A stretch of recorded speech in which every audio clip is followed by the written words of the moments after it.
I get shit done, I have fun, it's my time and I'm the one. I'm breaking through.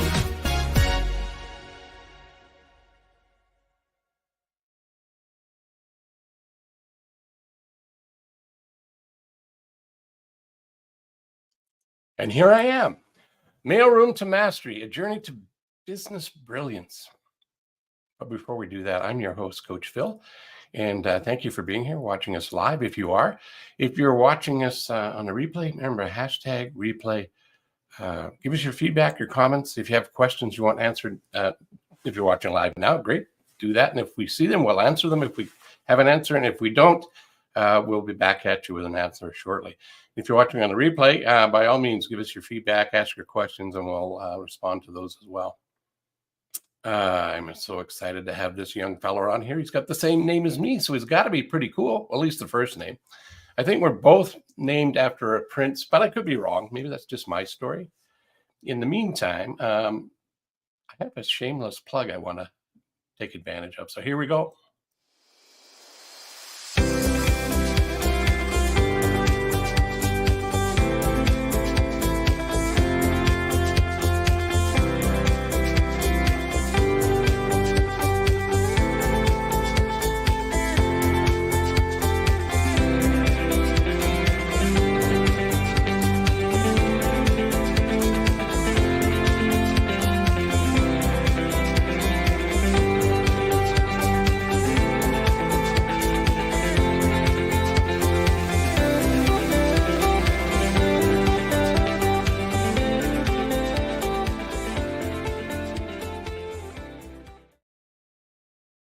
Hey, welcome back. Yeah, and there's no credit card required, by the way. It's a complimentary assessment. You can just go to my website, coachphil.ca, and you'll see in the top, there's a button, Business Growth Score. Click on that.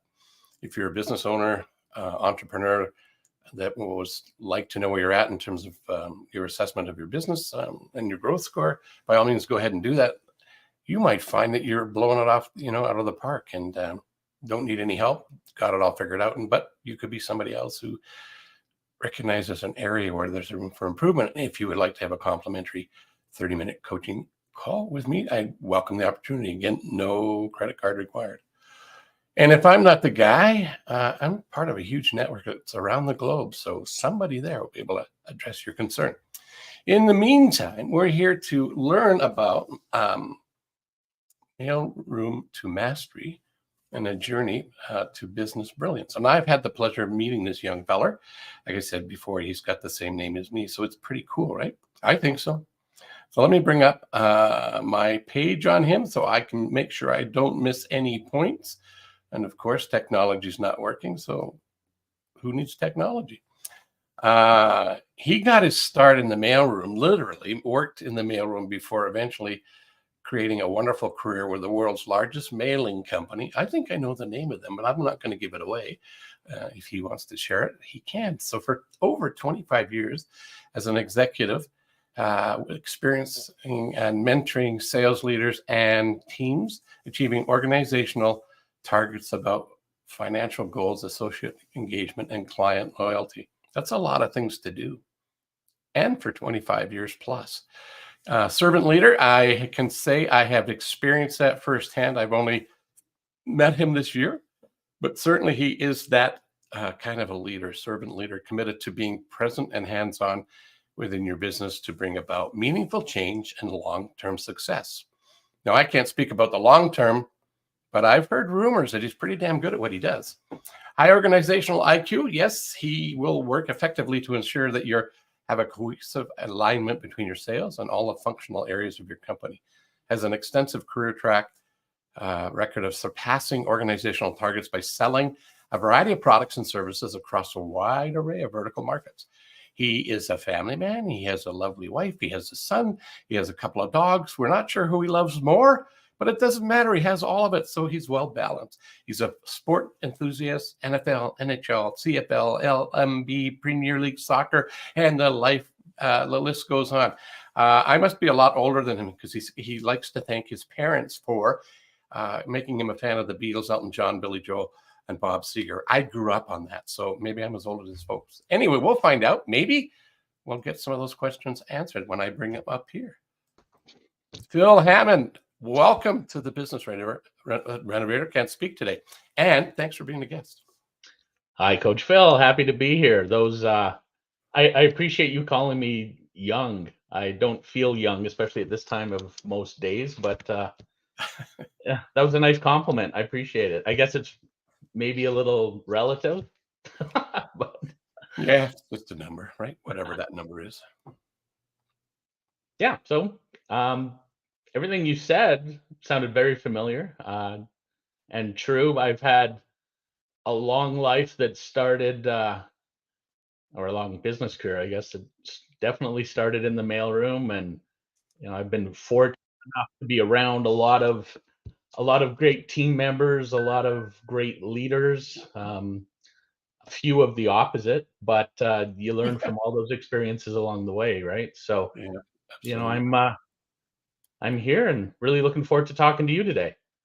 What's interesting is a lot of people would look at us. It reminds me of many people that I've seen along the way. They just see where we are today, and they make the assumption that it was an easy ride and it was no challenges, no failures, they just see us today. They don't realize all the things we've gone through. So working out of the mailroom to executive status in your roles and careers, well, people don't see the mailroom person. I can relate to that. I didn't work in a mailroom, but I started off working in a print shop. I was their delivery guy. So totally get what you're talking about. And then from there, life just goes on. Steve Jobs says you can't join the dots looking forward. I don't know if that's true or not, but I know what he does say is you can certainly join them looking backwards. So that's kind of why we're here today, was to help people understand your journey about what are some of the dots that you would say were milestones where you pivoted and learned something. Well, I mean, I agree with everything you just said.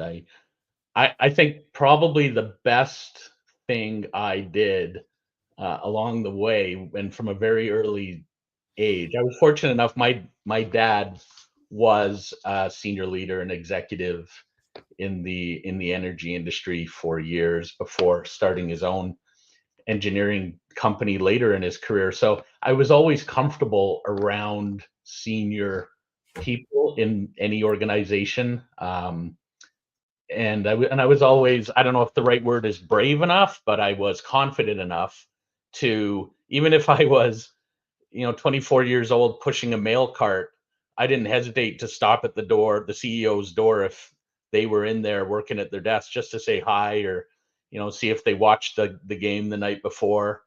And it didn't take long before they were stopping by in the mailroom to say hi to me, and other people in the room, my peers, my fellow team members, would think, well, how do they know you? And I just said, well, why wouldn't they? They should know all of us. And I as I grew throughout my career, I always felt the same way, that no matter how senior anybody might get, they should definitely try and know not just the names, but a little bit to a lot about all team members. I used to, when I did work in large corporations, I really enjoyed getting to know everybody that was on the team, and a bit or a lot about them. And because we're all just people, Coach, right? And it's you create your own good luck. I've always thought that, and I was fortunate enough to get those connections and those opportunities to kind of stick out, I guess, amongst a group of peers who were doing essential work within those organizations, but certainly not the most glamorous job right off the bat. Yeah, like it starts somewhere, right? And like even a seed in the garden starts somewhere. It doesn't turn into the vegetable or the fruit or the flower until it's done the nurturing process. Well, you have a son, so he didn't instantaneously just show up. It took a little bit of time. There's a gestation period. So the same is true with our careers, right? You said something that was kind of a question, and I jumped off of it. That's pretty rude of me, but I do that sometimes. I get excited, and what you spoke was my language. I'm going to hold something up. You've seen this maybe before. this card I take to the meetings we have. No one cares about you until they know how much you care about them. So what you've just said in your own way is that same thing. You really built relationships along the way. It's probably elevated you up to where you've been. And I would say my experience of you in the short time I've known you, I'd say that's true from my experience. Yeah, well, thank you. I mean, you know, I definitely like to lead with a servant heart. I think it's important to not consider yourself to be above or better, or too important to do any function within a group or a company or a project or anything like that. If something needs to be done, um, just work together to get it done. And if that means doing things that you may have done years ago in your career, don't be afraid to do them again. It's you've got that experience, and the best way to develop people and leaders of tomorrow is to show them that nobody's above doing anything that needs to be done.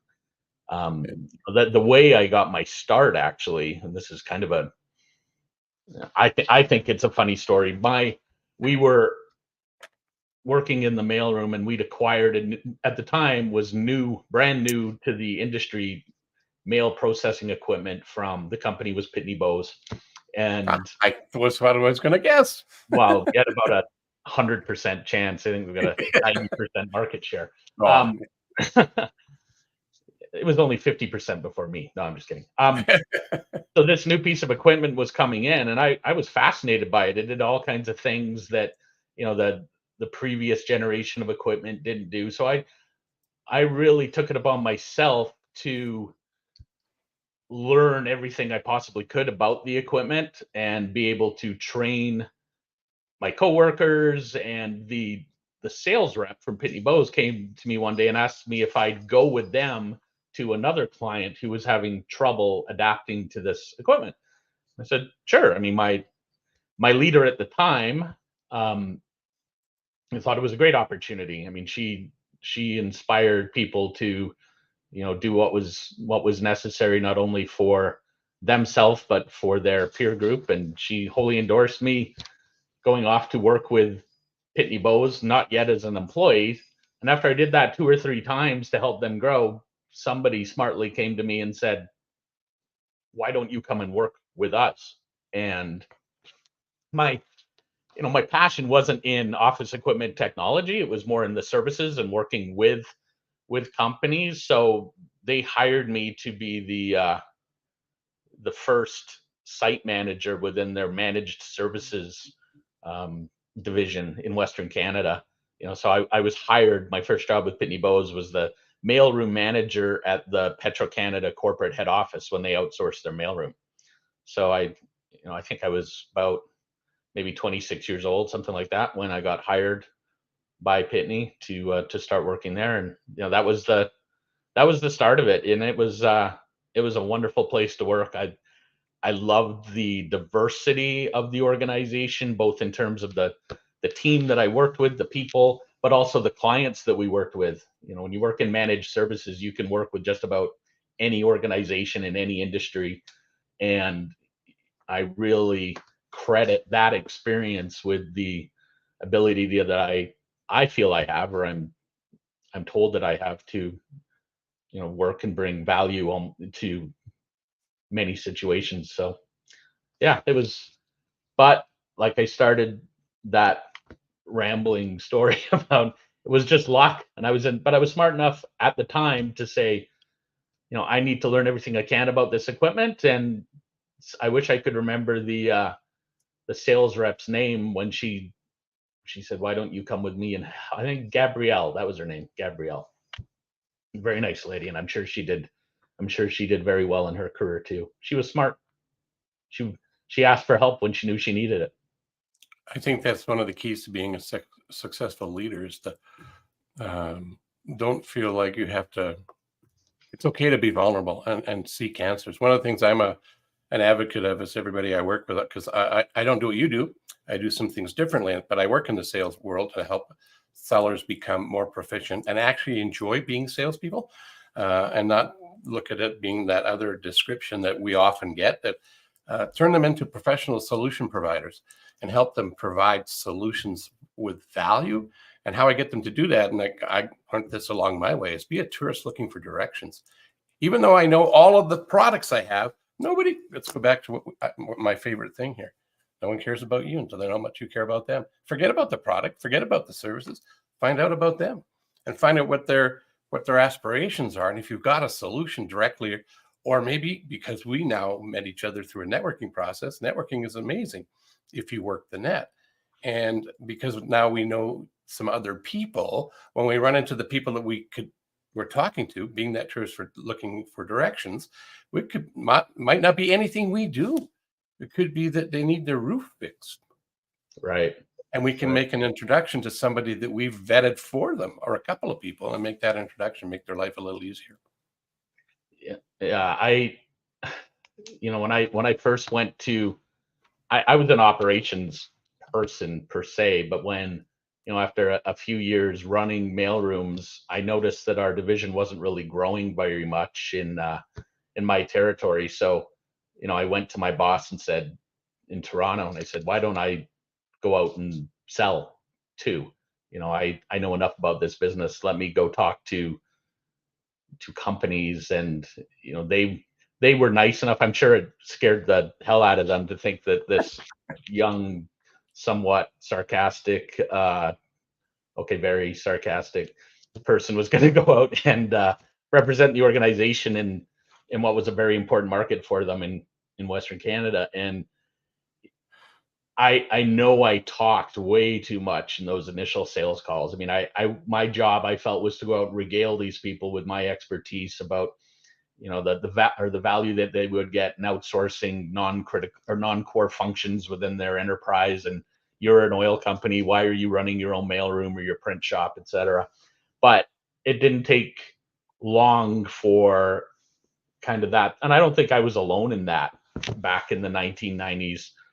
The salespeople loved to talk, and they would go in and they would regurgitate their marketing material and everything that they knew about their business and their industry, and seldomly stop to say, tell me more about your business and your industry, or even better, show up with that industry knowledge. I mean, that's one of the best sales professionals stop to do all the research into their clients or their prospects industry, and they would go and have those conversations and be seen as a knowledgeable person, not yet a trusted advisor, but at least they were bringing some intelligence to the conversation, not just spewing, marketing collateral type information in a meeting.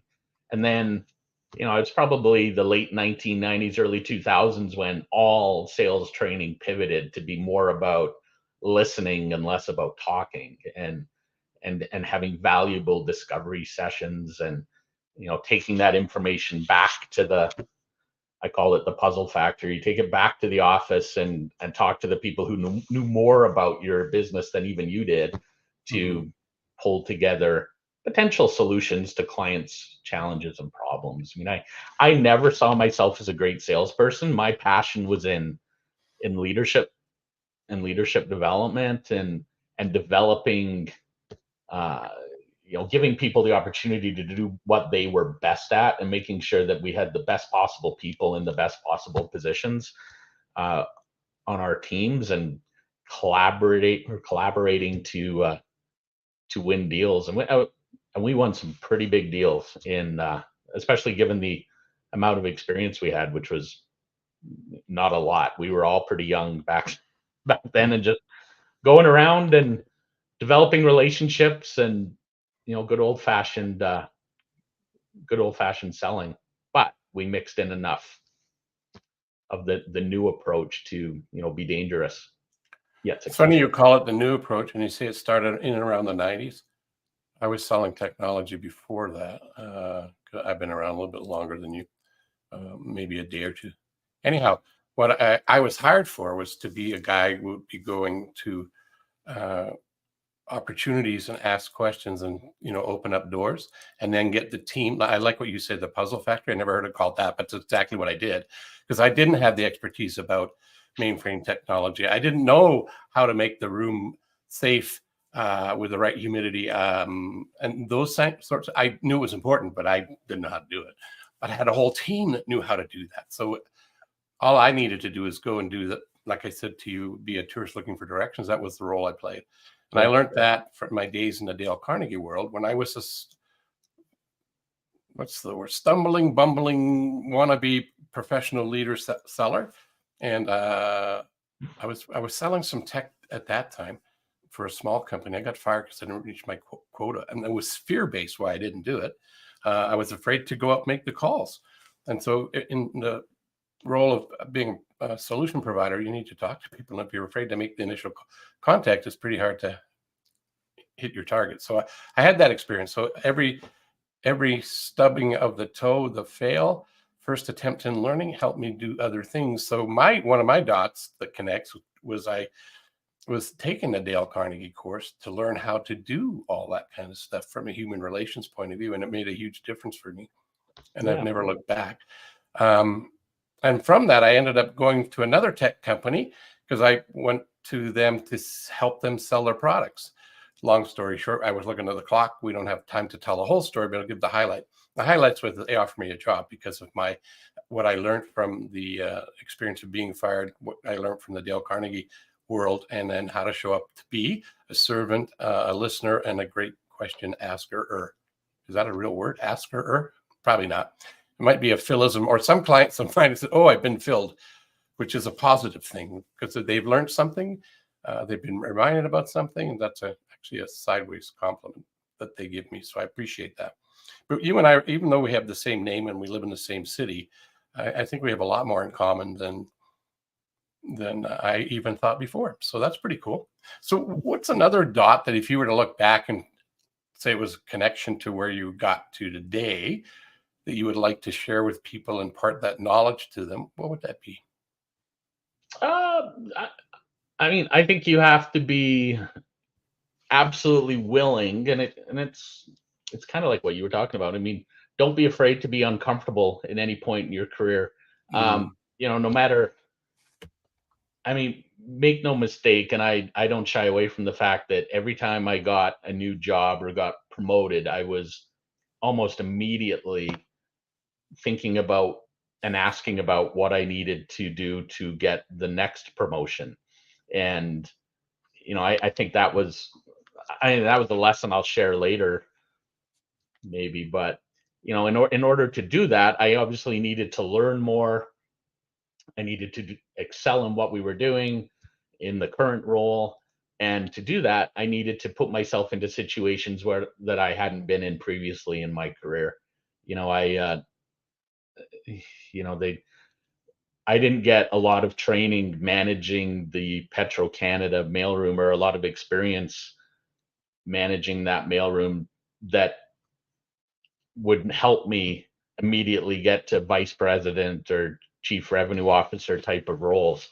There were many roles in between, and I had to learn and properly execute and deliver on tasks and objectives that I'd never had to do before. And the biggest lesson I learned that helped me do that was I needed to learn to rely on other people to achieve their targets and deliver their portion of what needed to be done. I couldn't any longer do everything that needed to be done myself. I had to build a team. I had to make sure that I hired people, or I surrounded myself with team members that were better at things than I was, that I could learn from, and not be afraid to have better, more talented, more knowledgeable, more experienced. I mean, obviously not better looking, but of course better, not. but just overall better than me, and I think a lot of leaders, even to this day, I mean, feel as though they always need to be the smartest person in the room. And you've been in rooms with me, Coach Phil. I don't think I've ever been the smartest person in any room, even if it's just a very small room. So it's I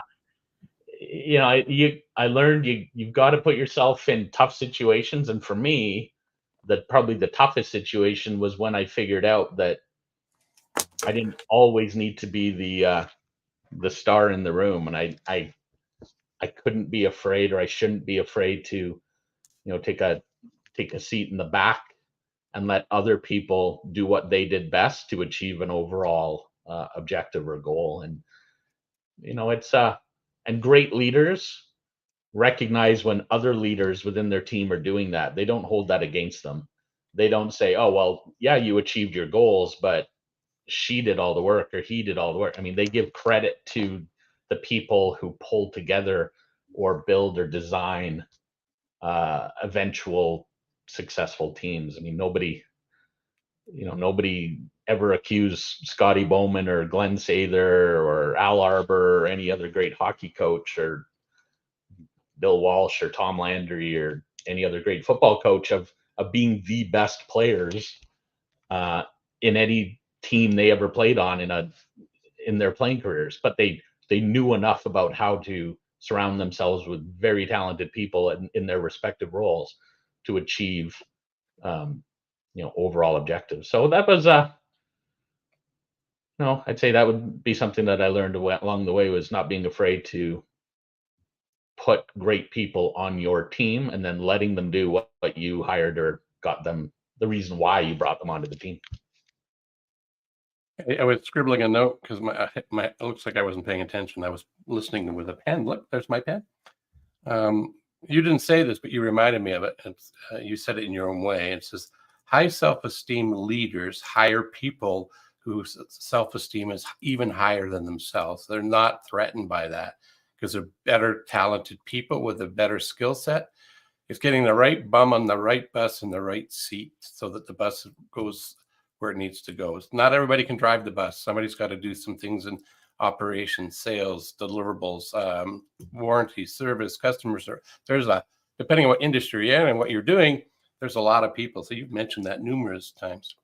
Mm-hmm. And what I hate about my show, there is something I hate about it. Did you know that? I learned something today. Yeah, it has to come to an end.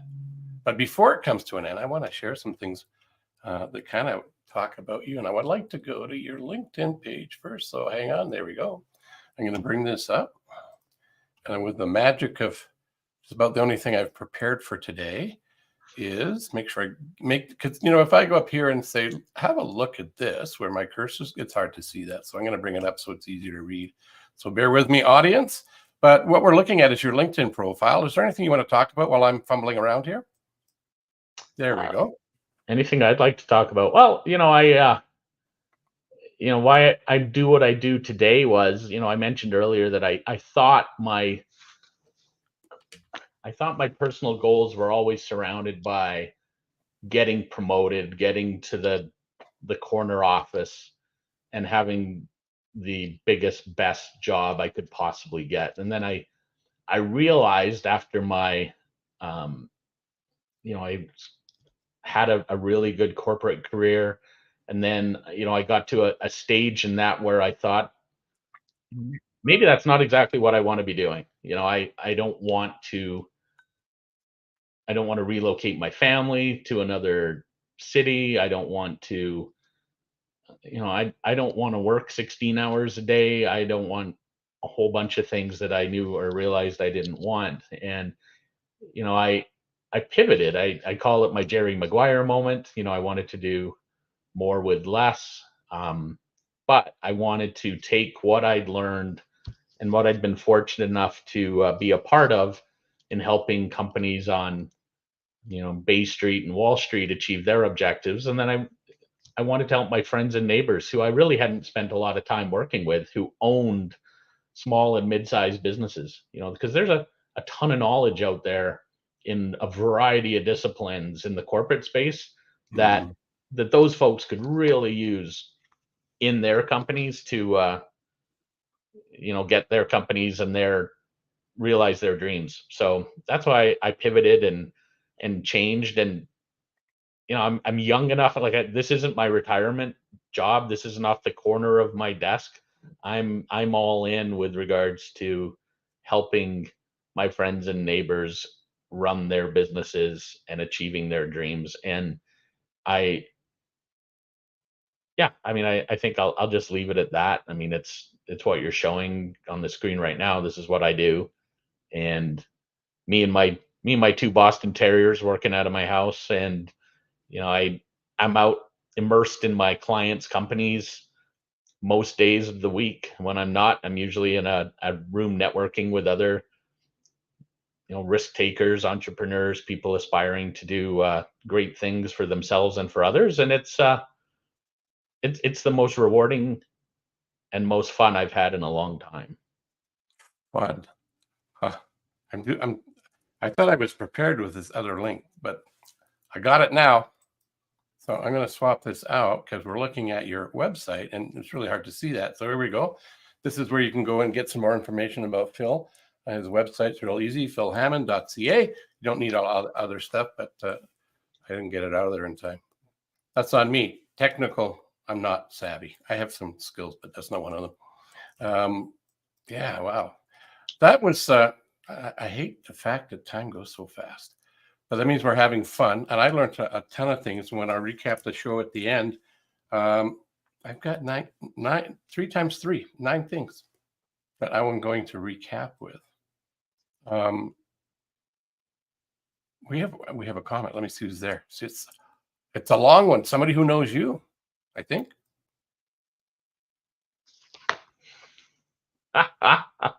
I don't think so. Okay. But thanks, Diane. I wish you well too. Awesome. With that, I'm going to wrap it up and put you in the little green room. You hang out for a little bit as I wrap up the show. And again, thanks for being here and sharing your wisdom. You got to bring me back to talk about music. Okay, we can do that. We ran out of time. Thanks, Coach Phil. That was great. All right, man. See you in a bit. See you, buddy. Okay, I said there was 9 things that I got out of it. Sweep the floor, not of the people, but be willing to do things like that. Remember where you came from. Help the team out. Do whatever it needs to get done. Show up and bring value. Don't be afraid to fail. That's the first attempt in learning. I think that's brilliant. Say yes. I have a sense that Phil says yes to a lot of things. I also got reminded of a couple of things like constant and never-ending improvement. Rely on other people because you can't do it all yourself. Step into and out of your comfort zone. And high self-esteem leaders look for people that are bigger, better, and brighter than them in terms of skill set and capabilities. So remember to do that, which takes me to this little nugget right here. Oh, I've done it again. So see the U there? That represents you. And it says wonderful. So be the unique individual that you are, because you truly are wonderful. So I would encourage you to continue being your wonderful self. And if you would like to take advantage of the complimentary business growth score, go to my website, coachphil.ca, and it'll be there waiting for you to participate and do it. And if you want to go a little bit further, book a time and we can have that conversation. Until next time, I'm Coach Phil. I get shit done, I have fun, it's my time and I'm the one. I'm breaking through.